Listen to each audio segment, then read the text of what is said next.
What's up, real estate agents? Are you ready to dominate the game of digital content? Today, we're going to dive into my 5 steps and really taking over and creating a digital footprint for your marketing. This is something that a lot of agents struggle with. A lot of the old school methods kind of creep back in because they work. Here's how you take that digital and absolutely level up your game. We're going to dive in next.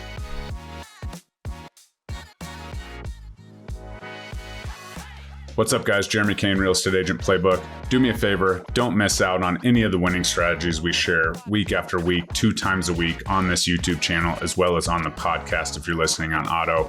Hit that like, subscribe, give me a comment. Let's talk about your business and how we can level that up.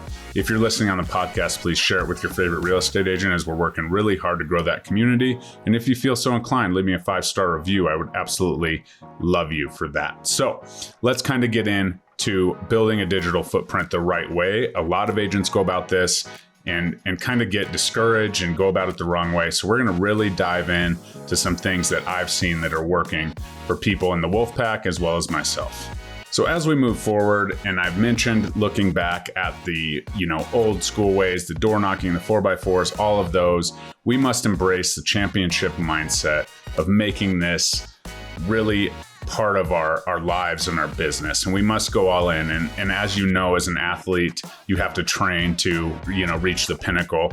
This is very similar in the digital marketing space. You must get the reps in, and you must take the at-bats to absolutely make this work. And it's not going to be easy. It's not one-to-one. Back in the old school, it'd be like, how many mailers do you have to send out? How many doors do you have to knock in order to get one transaction? And we got so used to those success statistics. Well, in the digital space, it's going to be even more, because as we've moved to, being more digitally addicted, I guess, as a society, we can scroll, we can swipe, we can get rid of stuff that we're not liking. And so it takes a lot more impressions, so to speak. So you have to understand that it's a long game, right? You have to come, you have to be yourself and authentic and have that, on brand kind of deal.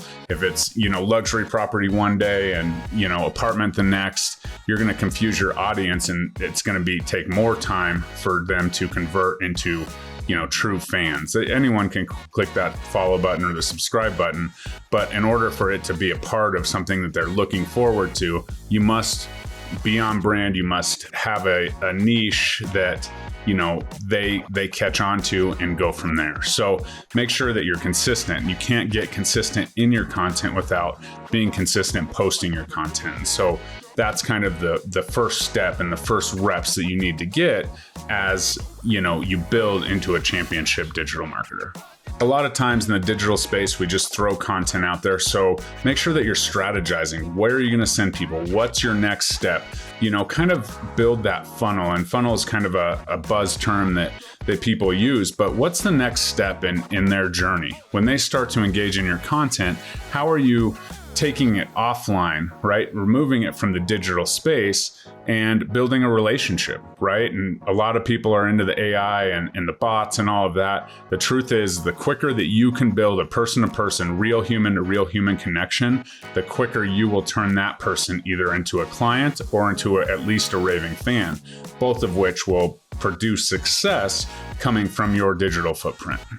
And so that leads me to my next point here, and that's embracing social media as your digital footprint.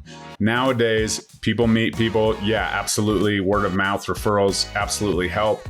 I know that when I get a word of mouth referral, I'm heading straight to the Google machine, right? So that's why I embrace YouTube, and I'm constantly, recording videos both for my production and agent attraction business, is because when people Google my name, my videos will come up. I look like a market expert, which I hope I am. And, so embrace it as more of a portfolio than just a one-to-one, a mailer that got 2 leads, a video that got 2 leads. It's more of a portfolio, so people that are searching you can look back and be like, okay, this guy's been doing it. He understands the market, or whatever niche you are. He understands selling condos, or she understands, selling horse properties, or whatever that may be. Make sure that you're fully aware of the entire portfolio that you're putting out there, right? It's no longer a resume. A paper resume doesn't really fly. If I walked into a client's house with a paper resume, they might laugh at me. So this is now your resume, right? The modern day resume is your social media portfolio. So whether you're building one channel at a time, which I highly suggest, or building multiple, make sure that it's consistent with different content, reaching different targets, because there's different populations on each of the social media channels, but make it consistent across the board. Show up the same, show up with your, 3 pillars and how you build your business, and show up as your authentic self. And that portfolio will absolutely take you further than any paper resume ever could. Any designation could, right? Because people will go down the rabbit hole once they start to build that relationship. They already know, like, and trust you, probably before they've even made that initial call to tell you, hey, Becky just referred me to you. I'm looking to sell or buy. And so you got to understand that this portfolio, the digital portfolio, and the power of it all just going into there and putting in the reps. And each time you put something in there, sure, 24-hour life cycle on a newsfeed on Facebook and Instagram. But if people go to your page, they can see your steady consistency over time.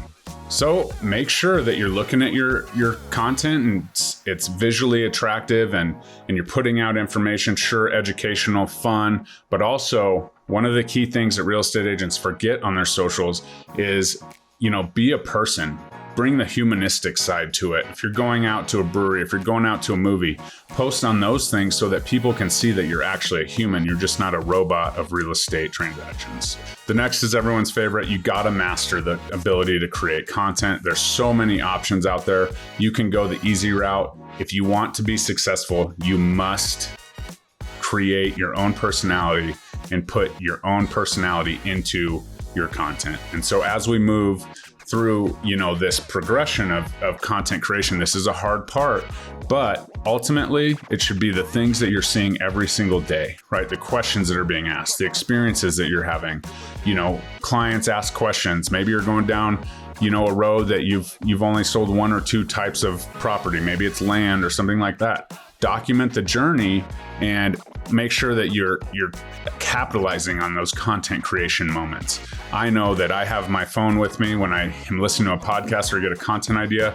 I put it in notes because otherwise in literally 2 minutes, I'll forget about that idea. So make sure that you're constantly looking in a magnet for content ideas. Your eyes are wide open, because once you take that idea, you can turn it into something yourself, put your own personal spin on it, and it can absolutely be game changing. Just like whatever happened to you obviously imprinted, some sort of something in your mind to be like, oh, I need to bring that to my real estate audience. Oh, I need to bring that to my realtors that I'm looking to bring onto the Wolfpack. All of those things are pieces, but our mind does not hold them forever, right? You can say, okay, I'm going to create content on Friday and try and think about what you even, thought about this morning, and you're not going to remember. It's not going to be the same. So take that note section, boom, knock it out, and make sure it's there.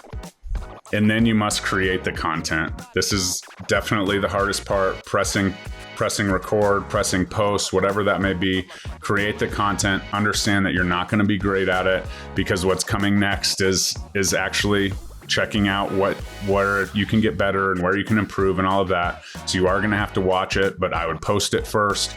Just get that content out there, start to develop that voice and that consistency, and eventually you will be much better at delivery and do a much better job. So now let's kind of go into our favorite, what gets measured, gets managed, as my good friend Mike Sherrard has. And a lot of this stuff has come from his Social Agent Academy, which is provided absolutely free if you join us at the Wolfpack. If you're interested in that, reagentwolfpack.com.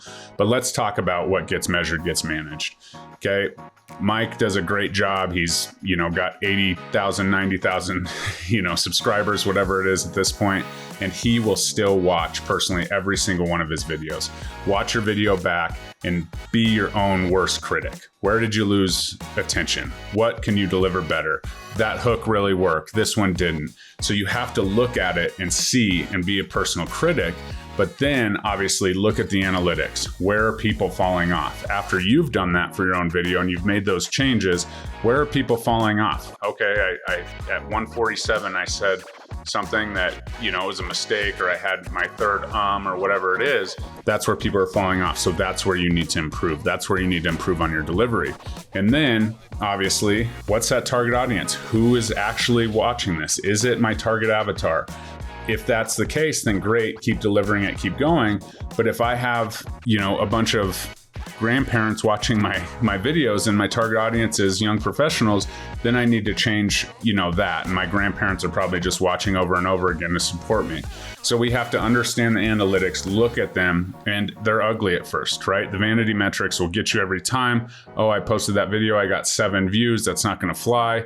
I will tell you that I got a client from a video that has 19 views currently to this day. It was $1 million client. I made $30,000 off of that one YouTube video. So understand that that's totally different and not where we're going with the digital footprint, but understand that it only takes one viewer. And as Mike always says when he's coaching these people, and obviously in our group when he's doing the live YouTube audits and things, when someone asks him how many videos or how long will it take for him to get a client off YouTube, he knows that's a red flag, because you're doing it for the one-to-one return, like the old school method, instead of the digital portfolio footprint that we're talking about. Obviously, if you're looking for personalized coaching in this, I would love to partner with you. Weekly live calls, access to Mike Sherrard, Connor Steinbrook, Louis Gald, who have all built great channels on YouTube, but also do a great job on video overall. So if you want to talk more about that, please reach out. Okay, so let's talk about the conversion, the secret to lead generation. I actually gave it away earlier, but the secret is taking them from your digital, sources and bringing the humanistic touch. You cannot replace, it's just not going to happen. We're not going to have AI, follow up, get this person pre-approved, ready to go, show up at the house, you show the house and sell. That's just not how the real estate business is going to work. It's not going that way. In fact, if it does go that way and we push it that far, then AI will probably just replace the showing of the property and you'll be just fine. So that's definitely something we need to understand, is it can't all be automated. You must take it from the digital space to the human space. And it starts maybe with a semi-personal, text message. It says, hey, what's up? Would love to connect. People can tell when it's fake. We've been spammed to death. We understand when we're talking to bots at this point. So comments on your page, whatever. I like to definitely start following people that are engaging, start conversating on their posts, and maybe that relates a connection. Maybe we get a DM conversation going, and then it's okay, when can we have a Zoom call? When can we actually talk about this? Because obviously I think I can help you. You engage with my video and I could be your resource. So that's the next part, is taking it from digital to the humanistic side and then qualifying it. So you have to be a human, you have to be ready to go, you have to have knowledge of how to, help somebody, right? And you have to care. Okay, that's the part that AI will never be able to show, is the ability for you to care about someone and for them to buy in. So once you're at that stage, then you take it, engagement, boom, maybe a DM, hey, let's get together, let's grab coffee sometime, or is there time for a Zoom call or a phone call, depending on geographical restrictions, all of that. And once you take that to a human relationship, that's when the magic happens. That's when that person will be even more on board to share your content with other people, because they know there's a human behind it. Until then, they don't know. And so that's huge. They know, like, and trust you, but once that human connection is made, that's where the magic happens. That's where the conversion happens. So don't fully automate anything. Don't rely completely on AI for anything, because if AI is able to replace us as humans, that's not good for any of us. It's not good for the business, as well as, it's not good for anything. So just keep that in mind, is this is not fully automated as we go. And then as you get better, just continue to stay on brand. I will tell you that people do not care about anything but working with you as a human. They don't care about your logo. They don't care about your brokerage. They don't care about any of that. So make sure that you're looking at that, making sure your analytics are clean, your brand is clean, your look is clean, you're to the point. Not a lot of, hey, this is, contact me at these 45 places. They know where to find that. Just make sure that your brand and your delivery is consistent, and then people will start engaging, and then it's the human touch that really makes it work. So go back to being a critic. If things need to be updated, if your editing needs to be updated, if you need to outsource your thumbnails, all of those things will absolutely help as you grow in the digital footprint. It's not going to happen at first. It's very expensive at first. This is not easy. I was talking to a good buddy of mine, Jimmy, and he was talking about how he's put thousands of hours and he has broadcasting experience, and he's just now starting to see true traction as far as conversion, and he has great views, he has great subscribers, he has all of that. He just put in the work, and it's thousands of hours of work and thousands of dollars spent. So understand that there is no easy way to do it. It's not like we're on the, cutting edge and no one's watching YouTube or no one's using YouTube. There's still a very limited of people that will get on video. But if someone promises you that you can come in and just take their blueprint and make it happen, I've told you before, it's absolute BS. So I hope that helps. Start kind of shaping the digital plan. You must start with a plan. You must start to execute. You must be consistent. You must measure what gets managed, and you must just go for it. So love to chat with you anytime. If you have any questions, book a game plan call with me. I would absolutely love to help you kind of get the ball rolling and help you start putting in the work. Please like, comment, subscribe, share this with your favorite real estate agent, and I'll see you next time. Bye-bye.